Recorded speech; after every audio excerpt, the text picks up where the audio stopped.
Filipenses. La epístola a los Filipenses, capítulo 1.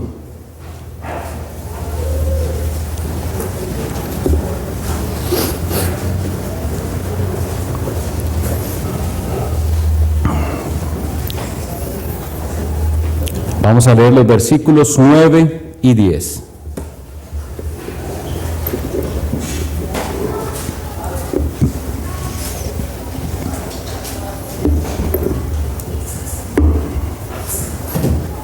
Dice así la palabra de Dios. Habla el apóstol Pablo diciendo: y esto pido en oración, que vuestro amor abunde aún más y más en ciencia y en todo conocimiento, para que aprobéis lo mejor, a fin de que seáis sinceros e irreprensibles para el día de Cristo.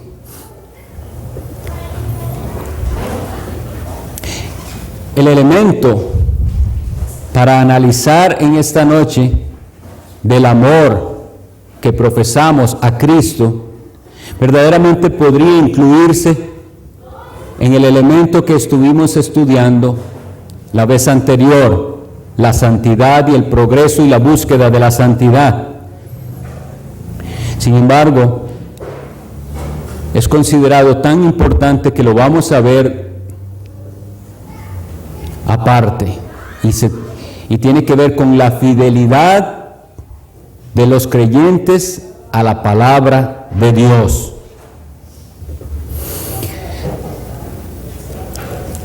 Hay que reconocer que los creyentes, los que profesamos el cristianismo, de varias maneras podemos negar nuestra fe. Y de hecho es así. Como el apóstol Pedro, que negó al Señor, podríamos nosotros negarle de diversas maneras. La gran diferencia es que nosotros, al igual que el apóstol Pedro, una vez que reconocemos que en alguna ocasión o circunstancia hemos negado al Señor, lloramos con amargura y en arrepentimiento venimos al Señor. Pero hay otra forma de negar al Señor, de la cual Él dice que el que negare al Hijo del Hombre, ese será negado también delante de los ángeles y del Padre. Por eso hace falta, hermanos, que estudiemos la palabra del Señor y entendamos bien lo que significa la fidelidad a la palabra de Dios. Como motivación quisiera hacerles pensar en esto. Si alguien habla mal de una persona a la que nosotros amamos, ¿cuál es nuestra reacción?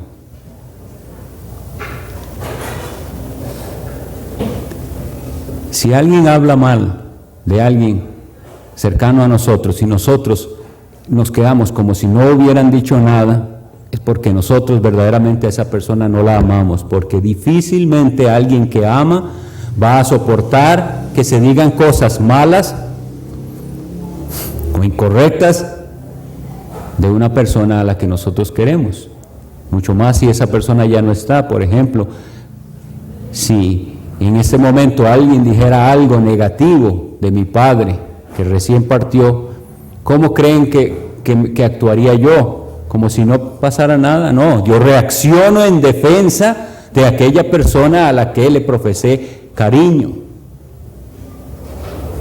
El celo, y pongámoslo en cualquier otro tipo de relación, el celo está asociado al amor. Muchas veces pensamos de los celos como esa actitud enfermiza de aquellos que viven en una desconfianza permanente. Pero el celo, bien entendido, es provocado por un profundo amor. No es posible, igual piénselo con su pareja, su esposa, su esposo, no es posible que usted vea atacada esa relación o a alguien menospreciando a su pareja y que no sienta nada en el corazón, como si nada ocurriera. ¿Por qué les digo esto? Porque tristemente la lealtad y la fidelidad a Cristo está ausente. Cuando nosotros vemos que se habla mal de nuestro Salvador y cuando se presenta a un Cristo como Él no es, y nosotros callamos y no defendemos la verdad, no estamos siendo fieles a la palabra de Dios. Una ilustración más. Pensemos en esa persona a la que queremos y que alguien le tomó una foto y no quedó como quisiéramos. Y decimos, así no es, él realmente así no era. O los que hacen caricaturas de alguien, o un dibujo, una pintura. Lo que quiero poner en nuestras mentes es esto: nos molestaría que no corresponda a la realidad. Se está representando a ese ser que amamos como él no es. Y nosotros reaccionaríamos. ¿Cómo entonces podemos nosotros soportar que se predique a un Cristo como no es el que está revelado en las Sagradas Escrituras, y que nosotros quedemos impasibles?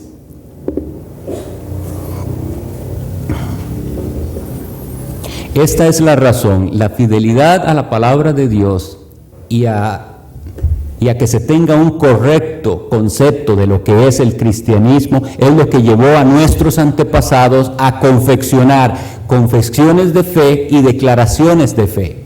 Porque decir que creemos en la Biblia, eso lo puede decir cualquiera. Y lo decían por siglos muchos que creían en la Sagrada Escritura, y sin embargo sus conceptos y su forma de vivir el cristianismo no correspondían con las Escrituras. De manera que aquellos fieles cristianos de nuestros antepasados dijeron: tenemos que exponer claramente, sí, creemos en la Biblia, pero ¿qué es lo que creemos que la Biblia enseña? Tenemos que ser, hermanos, fieles defensores de la sana doctrina.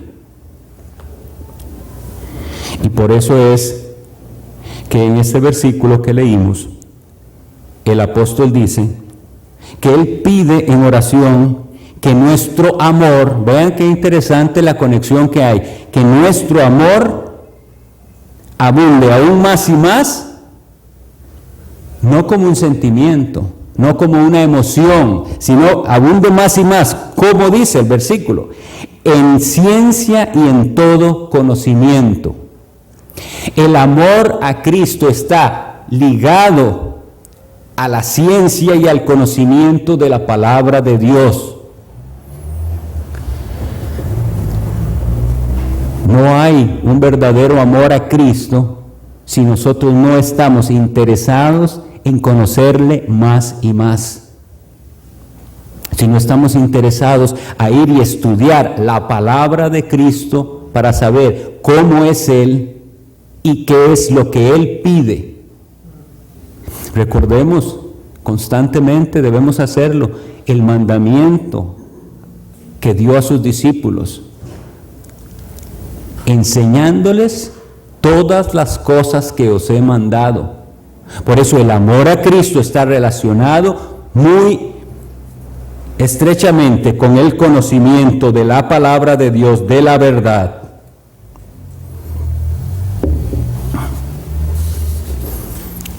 Y como en toda la serie, estoy llamando a que hagamos una reflexión y un examen constante de cada punto que vamos viendo. Yo profeso amor a Cristo. ¿Qué tanto estoy poniendo esfuerzo y diligencia en conocer más y más de Cristo, de la verdad de Cristo, para poder defender la verdad de Cristo? Un ejemplo de algo que ocurrió recientemente. Hay un predicador en Estados Unidos famoso de estas iglesias grandísimas que se llama Joel Osteen. Y él dijo, porque en los medios, noticieros, le entrevistan mucho a estas personas famosas. Y en la entrevista él dijo que aunque él difería en varias cosas con los mormones, los consideraba cristianos, porque con solo que ellos dijeran que Cristo es que lo reconocen como el Salvador, eso es suficiente. Hermanos, precisamente eso es una traición a la verdad, porque eso no es suficiente. Eso es casi como lo que les decía hoy hace 8, cuando Santiago dice, ¿tú crees que Dios es uno? Bien haces. Los demonios también creen y tiemblan. Y tenemos ejemplos en la vida de Cristo, de endemoniados que dijeron la verdad, tú eres el Santo de Dios. Y reconocieron aún más que viene un juicio, porque dice, has venido a atormentarnos antes de tiempo. Y eso es suficiente para ser cristiano. Reconocerlo, entenderlo intelectualmente, no es suficiente. Y aún más, la doctrina es tan importante que la Biblia nos dice claramente, y eso lo vimos hace unas semanas, pero lo quiero recordar, el que no permanece en la doctrina de Cristo no tiene al Padre. No hay comunión con el Padre si su entendimiento de quién es el Hijo no es el bíblico. Y eso es importantísimo. Tenemos que ser fieles a Él.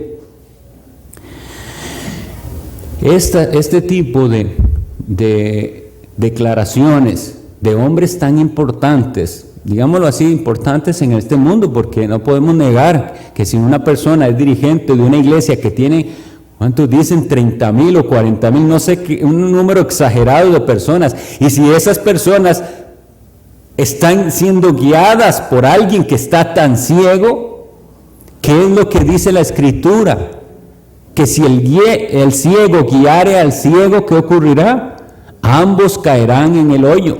Y es una irresponsabilidad de nosotros, predicadores de la palabra de Dios, si no expusiéramos la verdad en temor y en temblor delante de Dios, porque Dios nos pedirá cuentas de aquello que dijimos. Y si yo o cualquier persona que utiliza la santa palabra de Dios para predicar se desvía, Dios tomará eso en cuenta para el juicio. Por eso es que tenemos que ser tan humildes, y si alguna vez también nos equivocamos, interpretamos mal, por eso pedimos la humildad, la honestidad y el auxilio del Espíritu Santo. La humildad, porque tengo que reconocer que en muchas cosas puedo estar equivocado. La honestidad, para que yo vaya a la palabra de Dios toda completa y no me salte las partes que no me gustan o que parecen difíciles a mi forma de entender. Tengo que ir a toda ella, y el auxilio del Espíritu Santo, sin el cual definitivamente tropezaremos.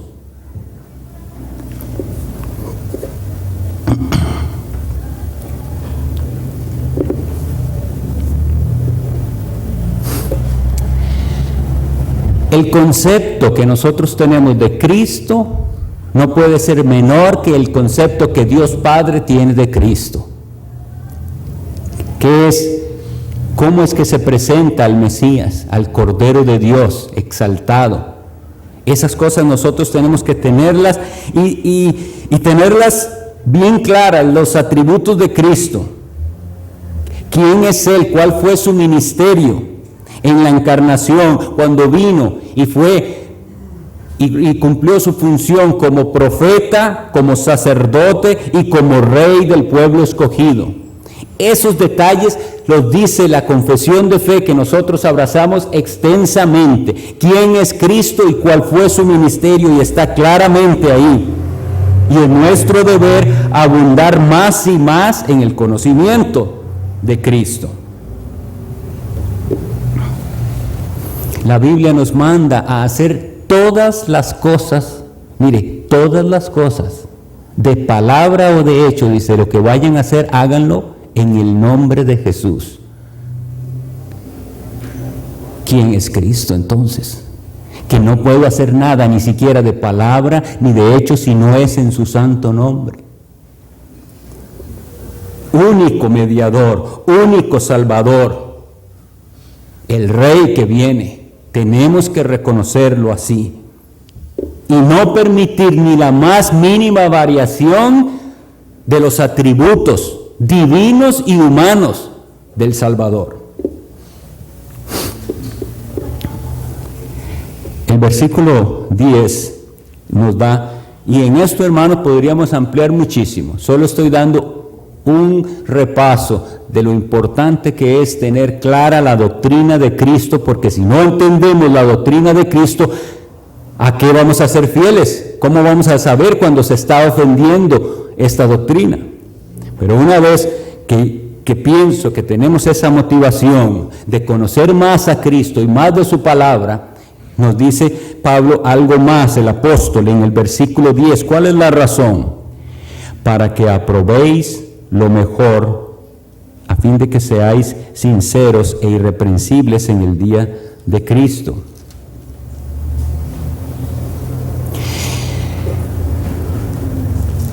La frase que quisiera que estudiemos brevemente es para que aprobéis lo mejor. Y quisiera ligarla con un consejo que también dio Pablo, pero en esta ocasión a los Efesios. En Efesios 5:10 dice, comprobando lo que es agradable al Señor. Hermanos, estos versículos nos mandan a algo que tenemos que reconocer que nos pega duro. ¿Por qué? Porque nosotros solemos estar muy cómodos y muy tranquilos con la forma en que vivimos nuestro cristianismo. Y pensamos que el estándar que estamos viviendo es bastante aceptable. Y puede ser que estemos haciendo algunas cosas bien y que sean buenas, pero el Señor no nos manda solo a hacer lo que es bueno, sino lo que es mejor. Eso es difícil. O sea, no solo el Señor nos manda a hacer lo bueno, sino lo mejor.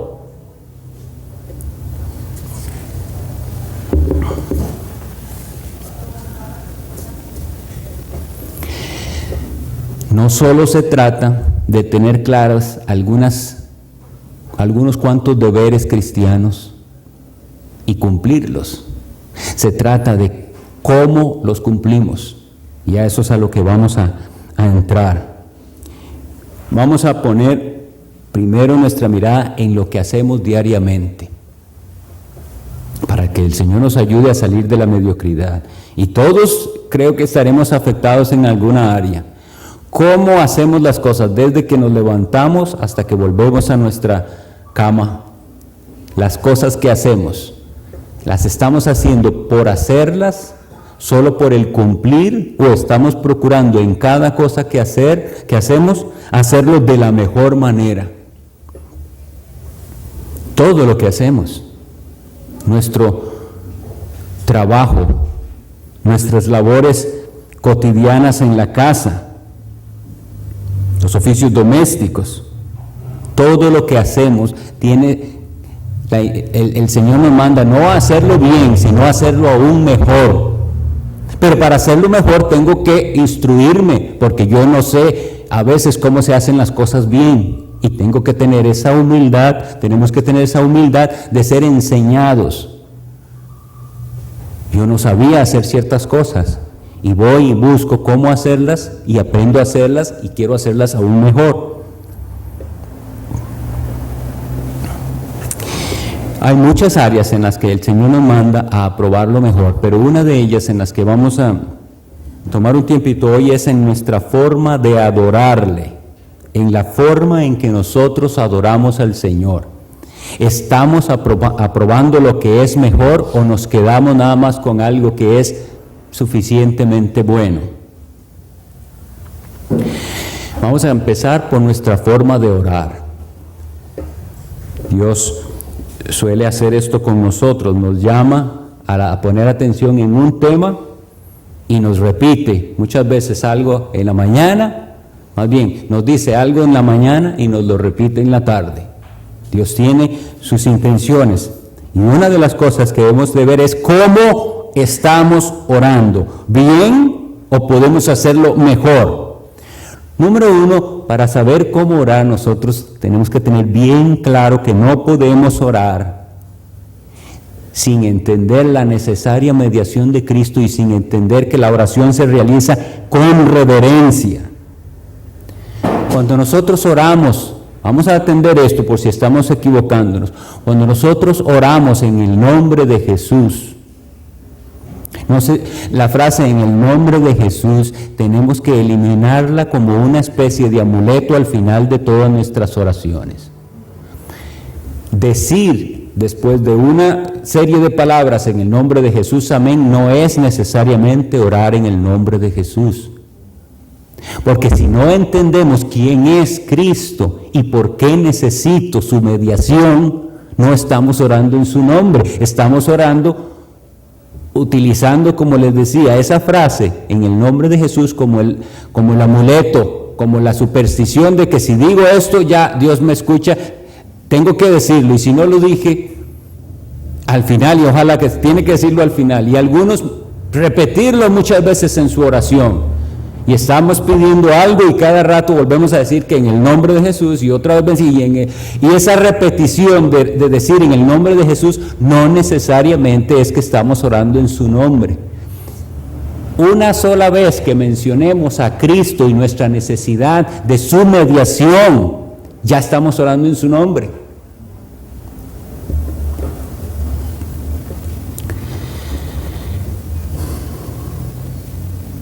Una forma de orar que sea fría y rutinaria necesita ser mejorada. Espero que coinciden conmigo que a veces nosotros hemos hecho oraciones que no son dignas del Señor. Y aquí nos dice que nuestro amor a Cristo tiene que abundar más y más para que aprobemos lo mejor. Y vamos a desechar esa forma de orar mecánica, frívola, porque estamos comunicándonos con el Dios del cielo. Siempre debemos pensar esto: qué privilegio más grande tenemos los cristianos de que el Dios santo y soberano que gobierna todo el universo quiera atender nuestras palabras. Eso es una audiencia más valiosa que la de ningún rey y soberano de este mundo. Entonces, ¿cómo vamos a llegar ante esa oración frívolamente o con algo mecánico?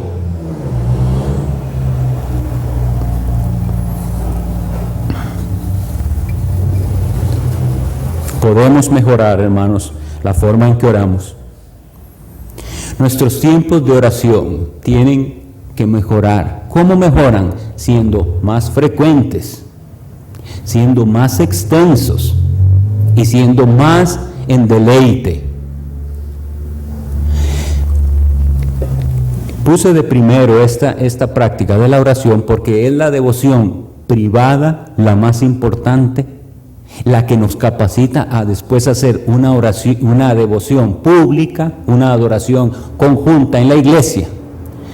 Y la adoración conjunta en la iglesia va a ser mediocre si nuestra adoración privada, personal, es mediocre. Es un gran acto de hipocresía venir a la iglesia y reunirse y mostrar un gran entusiasmo que no tenemos en privado y en secreto. Y lamentablemente eso mucho se propicia. Queremos hacer y casi obligar a las personas a hacer cosas en el culto, que hagan cosas que visiblemente muestren, pero eso es un error nuestro. No podrá alguien con sinceridad rendir una adoración a Dios excelente si su adoración personal, secreta, es mediocre. Me gusta recordar esa frase que utilizaban sobre todo, según recuerdo, los profetas Elías y Eliseo. Y cuando ellos hablaban decían: vive Jehová en cuya presencia estoy. El hecho es que ellos sentían que ellos caminaban con Dios y que ellos no estaban a veces en su presencia, sino que ellos eran conscientes de la presencia constante de Dios. Sin embargo, tenemos que nosotros reconocer que eso no es así en todos los casos. Se nos olvida la presencia de Dios en medio de tantos quehaceres, trabajos, estudios, y olvidamos la presencia de Dios. Por eso es que tenemos que apartarnos y tener esos momentos personales, privados, de los cuales solo Dios y usted sabe, y estar en su presencia y disfrutar de su presencia. Porque es lo mismo, hermanos, una clase de devoción en la cual me voy a poner la rutina, podríamos decir, y no es que es malo ponerse la rutina porque hay que ser disciplinados. Voy a tener una hora específica en la que voy a tener mi devoción personal con el Señor. Pero si cuando yo voy a ese momento lo hago porque ya me toca, pero no hay un anhelo de mi alma de ir al encuentro de mi Señor en la oración, eso mismo se va a reflejar en la forma en que nosotros nos levantamos el día del Señor para reunirnos. Voy porque es ese deber que tengo que cumplir como cristiano. Y les aseguro, mis hermanos, que si mejora lo otro, si buscamos al Señor en oración personal, privada, con anhelos de sentir y experimentar su presencia, con ese mismo anhelo vendremos, porque entonces disfrutaremos la comunión de otros que también profesan amor a Cristo. Repito, aquellos que sean fríos y rutinarios en sus oraciones privadas no tienen derecho de venir a la reunión y mostrarse, a la reunión cristiana, y mostrarse como grandes adoradores. Un elemento importante para la adoración pública, nuestras oraciones públicas, tenemos que ser cuidadosos y pueden mejorar, claro que sí. Nosotros oramos según el modelo de orden que en la Biblia vemos y se nos dice que no podemos decir amén si no hemos entendido lo que la persona ha dicho. Eso lo podemos ver en 1 Corintios 14, donde él, cuando se habla de las lenguas, él dice, ¿cómo dirá aquel amén a tu acción de gracias si no ha entendido? Pues el principio es este. Si ustedes y yo no estamos prestando atención al que ora y no estamos de acuerdo con él, es una irresponsabilidad decir amén. Y sería hipócrita de mi parte decir amén a una oración que yo no he estado atendiendo. De manera que mejoremos esto, atendamos la oración. El momento en que otro dirige la oración, yo no es que no estoy orando, lo que estoy es orando de forma silenciosa, escuchando y aprobando para que yo pueda decir amén. Y esto me da un elemento más. Hermanos, fallamos mucho en no decir el amén. Es que es un mandamiento del Señor que nosotros, si estamos de común acuerdo, lo demostremos. Y la forma de demostrarlo es decir un amén. No decir amén es como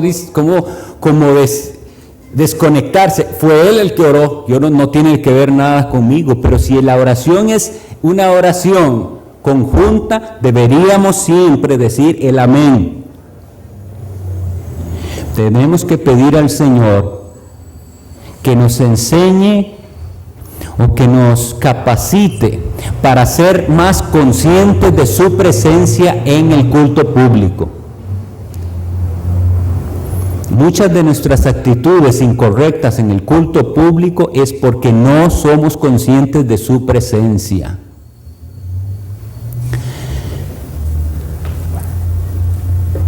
Cuando corregimos a un niño porque está haciendo algo que no debe hacer, enfrente de alguien que no debería verlo haciendo tal cosa, qué sé yo, metiéndose los dedos en la nariz o cualquiera de las cosas que los niños hacen y no queremos que lo vean, le corregimos porque hay alguien que está viendo que está haciendo algo incorrecto. Lo corregimos por causa de aquella persona.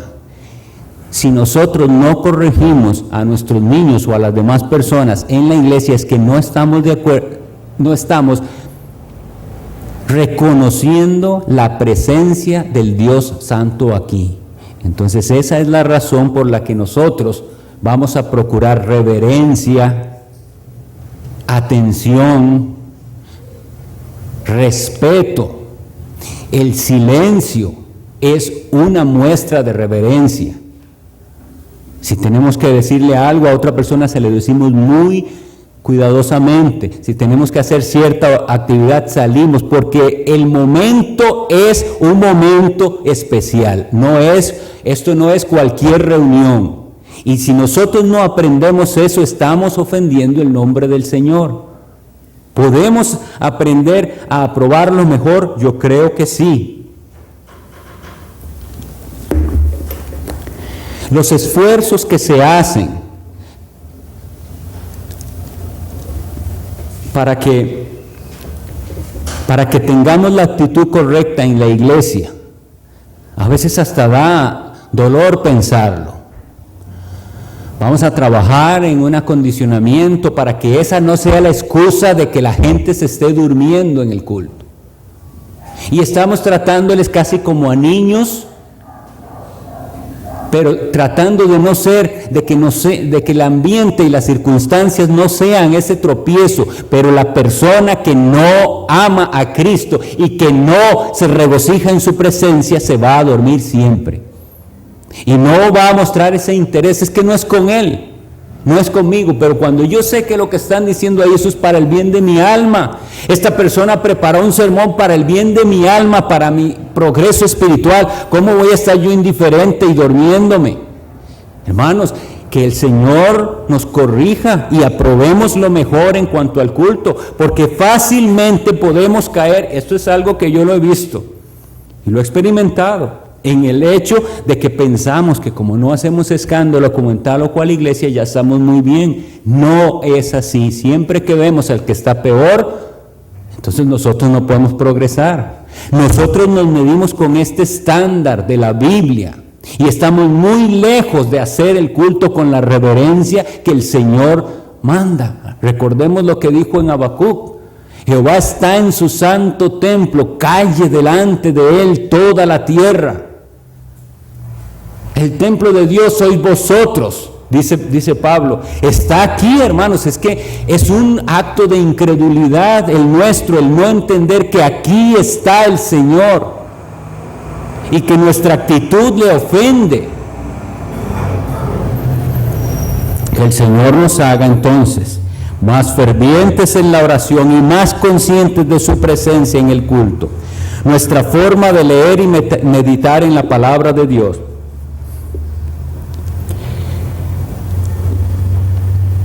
Una vez más, si nuestra lectura de la Biblia se reduce a el cumplimiento rutinario de una cierta porción bíblica diaria, es lo mismo que si leyera cualquier otra cosa.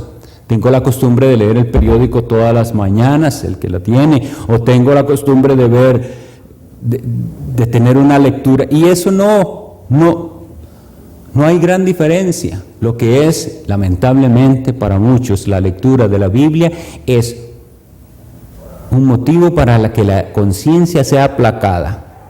Ya no me siento que estoy tan mal con Dios porque leí.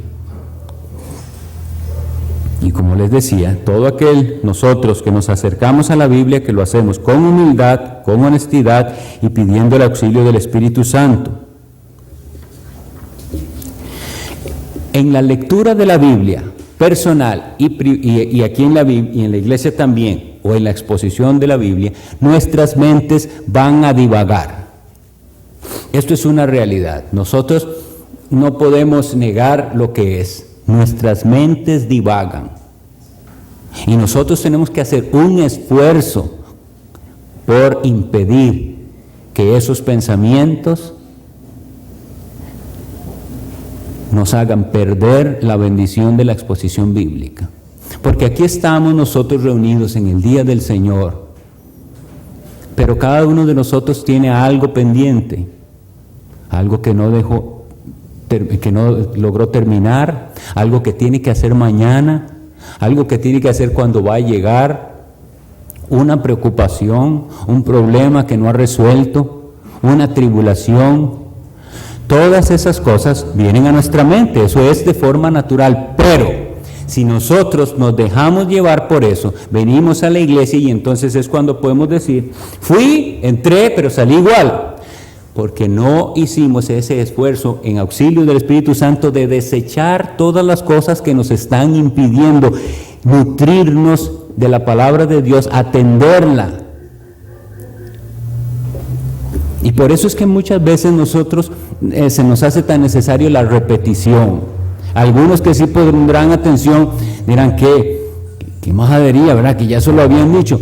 Lo necesitamos. Necesitamos que se nos vuelva a decir porque queremos evitar esta triste situación, que las personas pierden bendición porque están divagando en sus mentes, están pensando en otras cosas, no concentrados. Y si vamos a probar lo que es mejor, lo mejor es tener reverencia cuando se expone la palabra de Dios y cuando se lee. La palabra leída sin comentario también es gran bendición. Dios está hablando.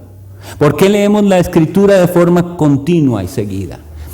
Habrá quienes aquí, lamentablemente, eso es lo único que leen de la Biblia, lo que se lee en la iglesia. Bueno, si por la gracia de Dios puede ser fiel, suficiente, habrá leído la Biblia alguna vez entera. Y nosotros tenemos que creer que la palabra de Dios es suficiente.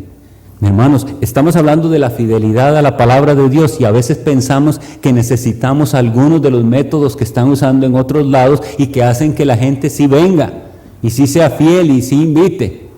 Y nosotros vamos a la Biblia y leemos que solo ella es suficiente, que agradó a Dios salvar a los pecadores por la locura de la predicación. Y no parece que creamos, queremos añadir algo más, algo de nuestra parte.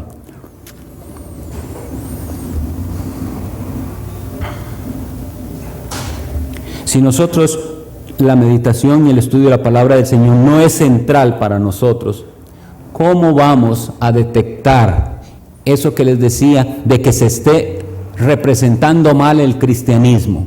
Oímos esto, leemos aquello y es algo tal vez contrario a la Escritura, pero como usted no lee la Escritura ni está nutrido de ella, ni se da cuenta dónde está el error ni dónde está la ofensa a Dios.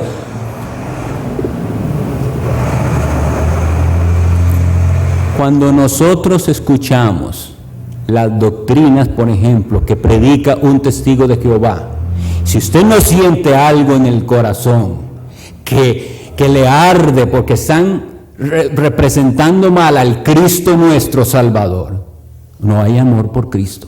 Porque el que ama al Salvador y el que lo reconoce como lo que Él es, no puede soportar que se diga de Cristo lo que ellos dicen, un ser creado.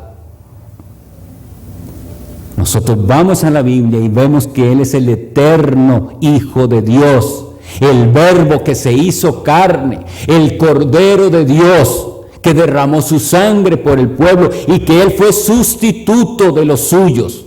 Esas doctrinas son esenciales y ellos no las creen. No puede usted sentirse como si fuera, como si nada. ¿Dónde estaría el amor? ¿Dónde estaría el celo por Cristo?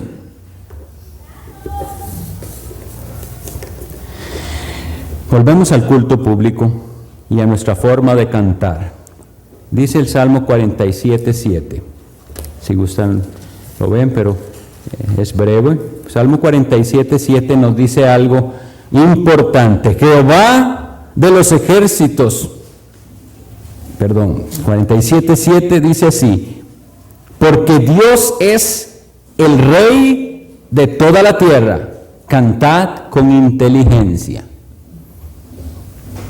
Ya tenemos que pedir perdón al Señor, porque muchas veces hemos cantado sin inteligencia. Cantar sin inteligencia no significa nada más que no cantamos bonito. Debemos procurar cantar lo mejor, pero la inteligencia tiene que ver con que usted y yo entendamos lo que estamos cantando. Nosotros podemos aparecer como los mayores mentirosos delante del trono de Dios si expresamos palabras en cánticos que no son una realidad en nuestra vida, o al menos que no las anhelamos, porque hay cosas que sabemos que no son aún así, pero ese es nuestro ruego al Señor. Lo que nosotros cantamos tenemos que entenderlo, si no, no estamos cantando inteligentemente. Lo sé, comprado por sangre yo soy. ¿Qué implica eso? ¿Qué implica? Que fue pagado un precio y que ese precio fue la sangre de Jesucristo y es el único precio aceptado por el Padre para la redención. ¿Entiendes eso? Si no entendemos eso, no podemos cantar con inteligencia. Hay muchísimo involucrado en esto y en una serie de hace ya tiempo que estuvimos viendo el principio regulativo de la adoración, lo habíamos visto, pero solo lo recuerdo brevemente, cómo es importante que seamos cuidadosos en lo que nosotros usamos para cantarle al Señor. No es cualquier música la que el Señor recibe, no es nada más, muy bonita letra, no importa, ellos lo hacen con sinceridad. Entonces, no quieres aprobar lo mejor, no piensa que hay una mejor manera, no piensa que Él merece algo mejor que lo que se está haciendo hoy en día, no piensa que Él merece adoración de excelencia. Eso no es lo que están haciendo los cantantes, llamados cantantes cristianos hoy en día, no es. Decía Sujel Michelén, no sé si lo recuerdan, que hoy en día se usaba música tal que con las palabras le podían decir al pecador, ven a Cristo, pero que con la música le estaban diciendo, ven a bailar conmigo. Porque no hay una correspondencia entre lo que se dice en las palabras con la melodía y armonía y ritmo de aquella música. Y la melodía, armonía, letra y ritmo de lo que se usa tiene que ser lo más cercanamente correspondiente a nuestra teología. El concepto que nosotros tenemos de Dios tiene que ser reflejado en lo que nosotros cantamos. Por eso tenemos que discriminar entre lo que es agradable al Señor, como dice Efesios 5:10, y lo que no es, y entre lo que podría ser bien, pero hay algo que podría ser aún mejor. Una concordancia entre la teología, o sea, el concepto que tenemos de Dios y la forma en que le adoramos. Por eso es que hoy en día tenemos lo que tenemos y la gente piensa que puede adorar a Dios con ritmos impíos. Porque es un Dios que no condena, es un Dios que no es santo, es un Dios que no tiene unos estándares claros de santidad. Pero ese Dios majestuoso, al que nosotros vemos en la Biblia, santo, santo, santo, entonces a Él podemos cantarle así. Señor omnipotente, siempre el labio mío loores te dará. Y eso corresponde, esa música, esa melodía, esa armonía corresponde con el Dios Santo al que estamos dirigiéndonos, a nuestro Padre Dios, al Hijo nuestro Redentor, al Eternal Consolador, muestra nuestra teología. Pero canciones que pueden incluso usarse, según he escuchado, si usted no se da cuenta que es cristiana porque por ahí dice Jesús, pues se la puede cantar a cualquier otro, a alguien que usted quiera, porque no entiende quién es Él.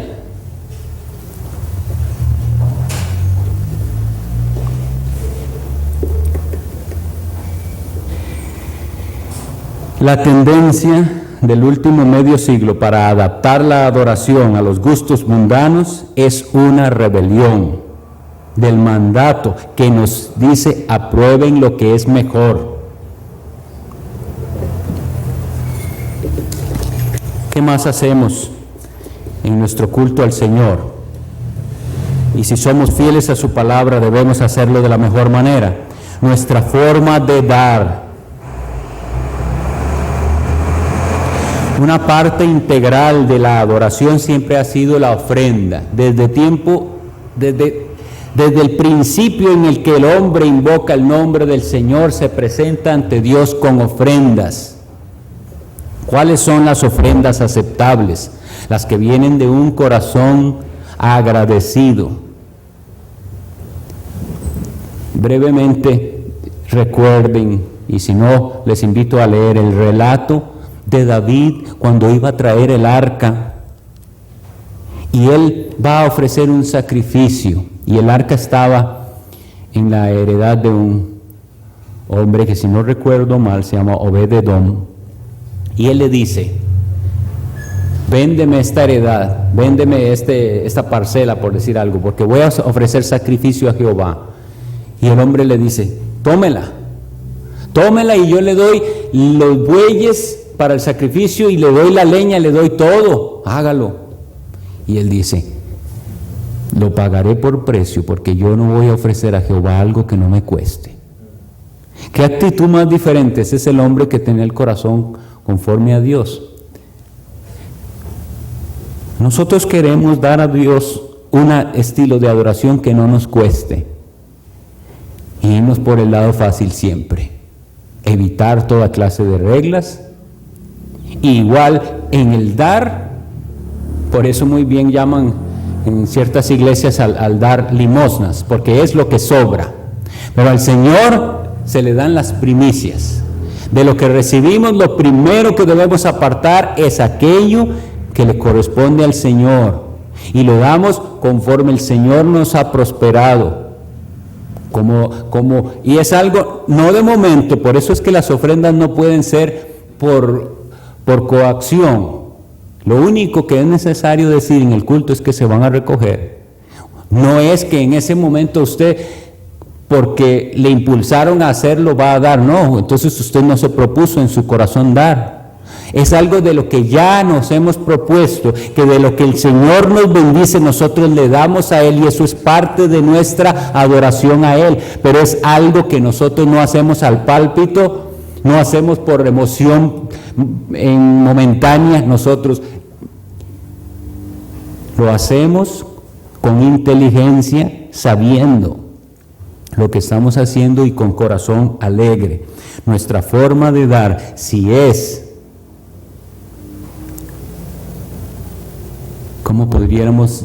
¿cuál es esa palabra que se usa? Con el que da, pero sin querer dar, solo por obligación, eso no lo recibe el Señor. El que da, da de corazón y da de una forma sacrificial. Hasta donde yo pueda voy a ayudar y voy a dar. Que el Señor nos enseñe a dar y a mejorar en la forma que damos, tanto en nuestra vida privada, porque nadie controla cuánto usted da a su prójimo que está en necesidad. Igual, aquí nadie debería controlar cuánto es lo que damos, pero tenemos que hacerlo como parte de nuestra adoración a Dios, y tenemos que mejorar en cómo lo hacemos. El que ama, da. Estamos hablando del amor a Cristo, ¿verdad? Lo primero que tenemos que dar es nuestro corazón. Dame, hijo mío, dice aquel proverbio, tu corazón. Sin eso, nada de lo demás que podamos hacer vale. Antes de terminar, voy a dar una breve reseña de algo que ocurrió en el siglo XIX, que debe llamar nuestra atención. En el siglo XIX, un pastor inglés se enfrentó a una asociación de iglesias, que de forma incauta fue cediendo y siendo menos y menos estrictos en cuanto a sus posiciones doctrinales.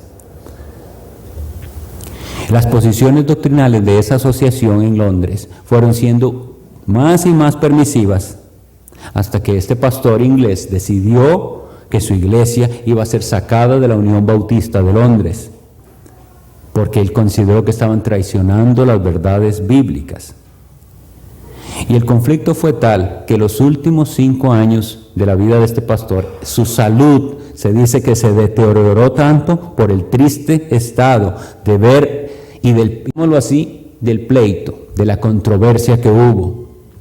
Ese predicador es Spurgeon, el que nosotros mencionamos bastantes veces. Algunas de las doctrinas que la Unión de Iglesias Bautistas de Londres fueron poquito a poco, porque eso sucede paulatinamente, y si no estamos alertas, si no amamos al Señor, no vamos a ser fieles a su palabra, ni estamos defendiendo la verdad. Pero vea con lo que pasó con la Unión de Iglesias Bautistas allá. Poco a poco, ya entonces no importaba lo que se creyera acerca del libre albedrío. Había pastores, se supo de pastores de la Unión Bautista, que estaban predicando la inmortalidad condicional. Es decir, que decían que algunos de ellos, no todos lo creían, pero se había permitido, es que si usted cree así, que el alma iba a ser aniquilada, o sea, que iba a dejar de existir el alma de los incrédulos. Otros pensaban y creyeron en una segunda oportunidad futura de salvación. Otros creyeron en la salvación universal. Al final Dios va a salvar a todos, todos vamos a estar en el cielo con Dios. Otros negaron que la muerte de Cristo tuviera un sentido vicario con sustitución y expiatorio. Y hermanos, nosotros tenemos que estas doctrinas y otras aferrarnos a estas verdades y defenderlas. Porque, como les digo, los cambios doctrinales fueron dándose poco a poco. La asociación, oigan, se formó en 1813 como un grupo de iglesias. Y todas las iglesias que hicieron esta asociación eran, oigan, bautistas particulares, es decir, de posición calvinista. Así empezó. Y poco a poco, ya en 1832, modificaron los estatutos para dejar entrar en la asociación a iglesias que no fueran necesariamente de la misma posición doctrinal, y se les pedía nada más entonces que tuvieran los mismos sentimientos evangélicos. Ven cómo se va diluyendo las cosas. Ya no vamos a hablar con claridad qué es eso, sentimientos evangélicos, para muchas diferentes cosas. Eventualmente, no les voy a contar toda la historia, sino más bien animarles a leer de lo que se trató esa controversia y todo lo que fue el va y ven de cartas van y cartas vienen. Al final, cuando la asociación esta van a votar al respecto de la controversia, oigan cómo fue, oigan los votos, habiendo sido este pastor lo fiel que fue y la labor y el ministerio que hizo Spurgeon y su iglesia. Los votos fueron de 2000 contra 7. 2000 estuvieron de acuerdo en echar a Spurgeon, contra 7 que le apoyaron. Hermanos, a veces va a ser necesario que mostremos nuestra fidelidad al Señor en el ámbito público. Y este siervo de Dios no podía hacerse el ciego, sino que tenía que ser fiel a Cristo, al Cristo que él predicaba. Y de hecho había quienes decían, es que nos encanta como predica. Y sí, en eso nos gusta mucho, y ojalá quisiéramos seguirlo invitando a predicar. Lo que no les gusta es que sea tan estricto y que sea tan cerrado doctrinalmente. Y como les decía, cada uno de nosotros eventualmente en el ámbito público vamos a enfrentar un momento en el cual tenemos que mostrar o probar nuestra fidelidad a Cristo. Pero también será imposible que seamos fieles a Cristo en el ámbito público si en el ámbito privado, personal y de iglesia no somos fieles. Es decir, si nosotros como individuos no somos fieles al Señor en nuestra devoción personal, en nuestra diligencia y esfuerzo por crecer en la gracia y el conocimiento de Cristo, entonces no seremos fieles. Voy a terminar leyendo para ustedes el Evangelio según Lucas, el capítulo 16, el versículo 10.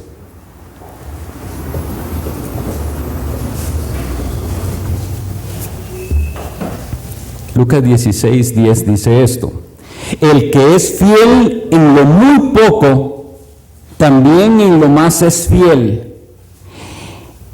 Y el que en lo muy poco es injusto, también en lo más es injusto. Hay personas que podrán considerar que vamos a un extremo queriendo conservar cierto estándar y lo podrían ver como algo menor. Igual nosotros podemos ser con nosotros mismos indulgentes y decir, ya yo estoy fallando en unas cositas por ahí, pero en general no estoy tan mal. Si en lo muy poco no puede ser fiel, en lo más tampoco lo será. Pero hermanos, tenemos la motivación más bien del Evangelio es esta: si nosotros, por la gracia de Dios y asistidos por su Santo Espíritu, aprendemos a ser fieles en las pequeñas cosas, en esas que nadie está viendo, en cómo hace usted su tarea diaria, si en eso pequeño es usted fiel, ya es el inicio para que comencemos a ser fieles en cosas más grandes y más importantes y más visibles. Que Dios, por medio de su Santo Espíritu, aplique estas palabras que hemos hablado a nuestra vida. Vamos a orar. Amén. Dios Padre nuestro, al presentarnos delante de ti, lo primero que hacemos es rogar tu perdón, porque hemos sido infieles en muchas cosas, aunque profesamos que te amamos, aunque profesamos amor a tu Hijo Jesucristo, hemos sido infieles. Concédenos, Señor, ser conscientes de estas infidelidades y enternece nuestros corazones para que veamos la gravedad del asunto. Señor, que el amor que profesamos a Cristo se muestre en nuestra fidelidad a tu santa palabra, en defender la verdad, en la forma en que te adoramos de forma privada y de forma pública. Lo que hacemos y lo que no hacemos, que sea motivado por un genuino amor a nuestro Señor Jesucristo. Lo pedimos en su nombre.